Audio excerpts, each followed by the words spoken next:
The live TV, सच सबसे आगे। नमस्कार, मैं हूं रंजीत झा और आप देख रहे हैं द लाइव टीवी। अमेरिकी रिसर्च फर्म ने अडानी ग्रुप को लेकर जो खुलासा किया, उसके बाद अडानी ग्रुप तिलमिलाई हुई है और इसने 413 पन्ने की जो रिपोर्ट जवाब के रूप में दाखिल की है, उस रिपोर्ट में राष्ट्रवाद का सहारा लिया गया। अमेरिका पर और उस रिसर्च कंपनी पर, रिसर्च फर्म पर गंभीर आरोप लगाते हुए कह दिया गया कि इन लोगों ने मिलकर सुनियोजित तरीके से भारत पर हमला किया है। भारत के राष्ट्रवाद का सहारा लेकर उन्होंने कहा कि भारत के विकास पर, भारत की अखंडता पर हमला है। अब इसके जवाब में अमेरिका ने कह दिया है कि मेरी रिपोर्ट पूरी तरीके से सही है, निष्पक्ष है। हमने कठिन मेहनत के बाद इस रिपोर्ट को तैयार की है। आप राष्ट्रवाद का सहारा लेकर अपने धोखाधड़ी को छुपाने की कोशिश ना करें। अडानी ग्रुप को करारा जवाब अमेरिकी रिसर्च फर्म की तरफ से मिल गया है। यानी अडानी ने जो माहौल बनाने की कोशिश की कि अगर हम अपनी कंपनियों के फ्रॉड को छुपाने के नाम पर राष्ट्रवाद का चोला ओढ़ लें और यह कह दें कि अमेरिका या वहां का यह रिसर्च फर्म जानबूझकर भारत के संस्थानों पर हमला कर रहा है, राष्ट्रवाद का नाम लेकर अगर हम यह कह दें कि देश की अखंडता और विकास पर ये लोग चोट कर रहा है, तो फिर हम बच सकते हैं, मुद्दा अंधभक्त संभाल लेंगे। लेकिन हिंडनबर्ग की जो रिपोर्ट सामने आई, उस रिपोर्ट में जितने फैक्ट्स हैं उस पर हिंडनबर्ग तटस्थ खड़ा है। कह दिया हम 1 इंच पीछे नहीं हटेंगे। हिंडनबर्ग ने इनको जवाब क्या दिया है वो हम आपको एक ट्वीट के थ्रेड के जरिए समझाते हैं। रिटायर्ड आईपीएस हैं, उन्होंने पूरा मामला जो है लिखा है अपने ट्विटर थ्रेड में। सारी बातें हैं, हिंडनबर्ग क्या कह रहा है, अडानी ग्रुप के जवाब पर उनका पलटवार क्या है, वो सब कुछ इसमें आपको दिखाई पड़ जाएगा। विजय शंकर सिंह रिटायर्ड आईपीएस हैं, उन्होंने ट्वीट में लिखा, अडानी ग्रुप और अमेरिका के हिंडनबर्ग रिसर्च के बीच आरोप प्रत्यारोप का दौर गहरा गया है। अडानी ग्रुप ने रविवार को अमेरिकी कंपनी की रिपोर्ट पर 413 पेज का जवाब भेजा था। इस पर हिंडनबर्ग रिसर्च का भी जवाब आ गया है। उसका कहना है अडानी ग्रुप मुद्दों से ध्यान भटका रहा है। क्योंकि हमने कहा कि यह पूरे थ्रेड में है, तो इस थ्रेड को जैसे जैसे हम पढ़ेंगे आपके स्क्रीन पर वो होगा, आप खुद भी देखिए और फिर तय कीजिए अडानी ग्रुप क्या जानबूझकर राष्ट्रवाद का हवाला देकर अपने ऊपर लगे आरोपों से बचना चाहता है या फिर हिंडनबर्ग की रिपोर्ट में कोई खामी है। इसमें अगला ट्वीट आप देखिए, हिंडनबर्ग रिसर्च का कहना है कि राष्ट्रवाद को चोला ओढ़कर धोखाधड़ी से नहीं बचा जा सकता। अडानी ग्रुप ने असली मुद्दों से ध्यान भटकाने की कोशिश की है। आरोपों का जवाब देने के बजाय अडानी ग्रुप राष्ट्रवाद का सहारा ले रहा है। हिंडनबर्ग रिसर्च ने कहा, हम मानते हैं कि भारत एक वाइब्रेंट डेमोक्रेसी है और एक सुपर पावर के तौर पर उभर रहा है। हम साथ ही यह भी मानते हैं कि अडानी ग्रुप भारत के भविष्य के साथ खिलवाड़ कर रहा है। यह ग्रुप राष्ट्रवाद की आड़ में देश को लूट रहा है। भारत की तारीफ करते हुए उन्होंने कहा कि अडानी ग्रुप इस भारत के साथ मजाक कर रहा है, भारत के भविष्य के साथ खिलवाड़ करने की कोशिश कर रहा है। अडानी ग्रुप देश को लूटने की कोशिश कर रहा है। हिंडनबर्ग ने अपने पलटवार में यह बातें कही, ये बेहद गंभीर बात है। अगला थ्रेड देखिए, उसमें क्या कहा गया है। हिंडनबर्ग ने कहा, हमारा मानना है कि फ्रॉड चाहे जो भी करे वह फ्रॉड होता है।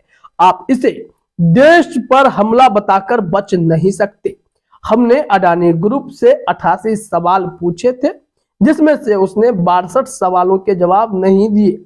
इनमें से कई सवाल ट्रांजैक्शंस की प्रवृत्ति और हितों के टकराव के बारे में पूछे गए थे और इनके जवाब तो आए नहीं। 88 सवाल में से 62 प्रश्नों का आप जवाब नहीं दे रहे हैं और फिर राष्ट्रवाद का चोला ओढ़कर आप चाहते हैं कि वही तबका जो बॉयकॉट गैंग, भगवा गैंग, अंधभक्त, ये सब है जो देशभक्ति के नाम पर अंधभक्ति करने लगते हैं, वो सब अडानी ग्रुप के सपोर्ट में आकर खड़े हो जाए और फिर आंदोलन करें, सड़कों पर निकले कि अमेरिका की कैसे मजाल हो गई, अमेरिकी कंपनी की कैसे हिम्मत हो गई कि उसने इतना बड़ा खुलासा कर दिया।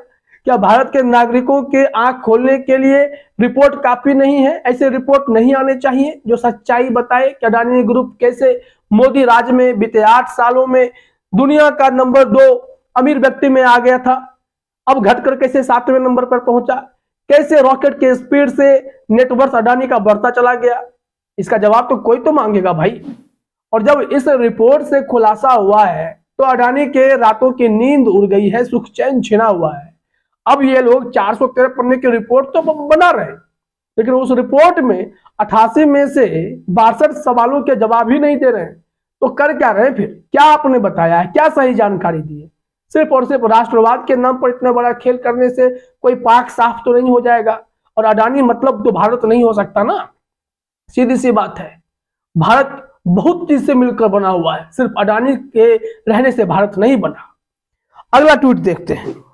अडानी ग्रुप के बारे में उन्होंने लिखा है, विजय शंकर सिंह का ही यह पूरा थ्रेड है। उन्होंने कहा, लेकिन अडानी ग्रुप ने इनका कोई जवाब नहीं दिया। हिंडनबर्ग रिसर्च ने कहा कि उसकी रिपोर्ट में आरोप लगाया गया है कि अडानी ग्रुप ने गौतम अडानी के बड़े भाई विनोद अडानी और उनकी विदेशी शेल कंपनियों के साथ अरबों डॉलर की डीलिंग की है। फिर इसको थोड़ा आगे बढ़ाते हैं और जानकारी क्या है। विनोद अडानी के बारे में और डिटेल में भी बताया गया है। ये बड़े भाई हैं गौतम अडानी के। कि विनोद अडानी की विदेश में 38 कंपनियां हैं जो मॉरिशस, यूएई, साइप्रस, सिंगापुर और कई कैरेबियाई देशों में फैली हैं। इनसे अडानी ग्रुप के शेयरों और अकाउंटिंग पर सवाल उठते हैं। इसके जवाब में अडानी ग्रुप ने कहा है कि विनोद उसकी किसी भी कंपनी से नहीं जुड़े हैं और कोई गड़बड़ी नहीं हुई है। वहीं आगे जो ट्वीट है थ्रेड का हम अगला हिस्सा जो बता रहे हैं आपको कि अडानी ग्रुप ने 29/1 को हिंडनबर्ग के आरोपों पर 413 पेज का जवाब भी जारी कर आरोपों को भारत पर हमला बताया है। ग्रुप ने कहा कि वह 24 जनवरी को Madoff of Manhattan Hindenburg research की रिपोर्ट को पढ़कर हैरान और काफी परेशान है। यह रिपोर्ट झूठ के अलावा और कुछ नहीं है। इसमें एक खास उद्देश्य उनके लिए ग्रुप को बदनाम करने के लिए निराधार आरोप लगाए गए हैं। इस रिपोर्ट के कारण अडानी ग्रुप के शेयरों में भारी गिरावट आई है। ये बातें कही गई हैं और जानकारी यह आई कि इस रिपोर्ट के बाद अडानी ग्रुप के शेयर में 10 से 20% की गिरावट आई। अडानी जो अरबपतियों की सूची में, अमीर व्यक्तियों की सूची में, दुनिया के टॉप अरबपतियों की लिस्ट में शुमार थे, उनसे रैंक उनका गिरता गिरता वो 7वें स्थान पर आए हैं। सदमा तो लगेगा।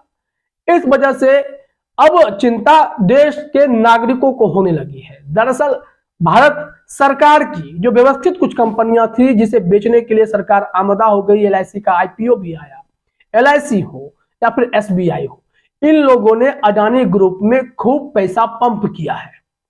इसका मतलब है अडानी ग्रुप को अगर घाटा लग रहा है तो घाटा इन लोगों को भी लग रहा है। क्या रणनीति थी, क्या साजिश थी, कैसे प्लान किया गया कि एलआईसी को भी डुबाने के लिए इतने बड़े कदम उठाए जाए कि अडानी पर भरोसा जताया जाए। स्टेट बैंक ने इतना पैसा उसमें डाला है अडानी में, तो आगे चलकर इसका नतीजा क्या होगा? यह बिना सोचे समझे लिया गया फैसला था। एक व्यक्ति जो दुनिया में सबसे ज्यादा अमीर बने, वही व्यक्ति जो 8 साल पहले तक किसी को पता भी नहीं था अडानी है क्या, वही व्यक्ति जिसका अब इंटरव्यू चलता है, उस अडानी ने इतनी ताबड़तोड़ छप्पर फाड़ कमाई की कि मुकेश अंबानी भी उनसे काफी पीछे छूट गए। ये अमीर बनने की जो रेस लगी उसमें गौतम अडानी ने किन किन करतूतों को अंजाम दिया, अब हिंडनबर्ग की रिपोर्ट में पता चल रहा है कि कैसे उनके 85% शेयर जो है ओवर वैल्यूड है, कैसे तमाम कंपनियों पर भारी कर्ज चढ़े हुए हैं। इन सब की जानकारी के साथ ही शेयर बाजार भी धड़ाम हुआ और लाखों करोड़ आम निवेशकों के भी पैसे डूब गए। अडानी का नेटवर्थ तो डाउन हुआ ही हुआ। लेकिन अब अमेरिका ने भी साफ साफ कह दिया है, अडानी जी आप जितना भी आरोप हम पर पलटवार करके लगा दें, कि हमारी रिपोर्ट में कोई खामी नहीं है, 1 इंच अब हम पीछे हटने भी नहीं जा रहे हैं। फिलहाल इस वीडियो में इतना ही। आप सभी का हमसे जुड़ने के लिए बहुत बहुत धन्यवाद। द लाइव टीवी, सच सबसे आगे।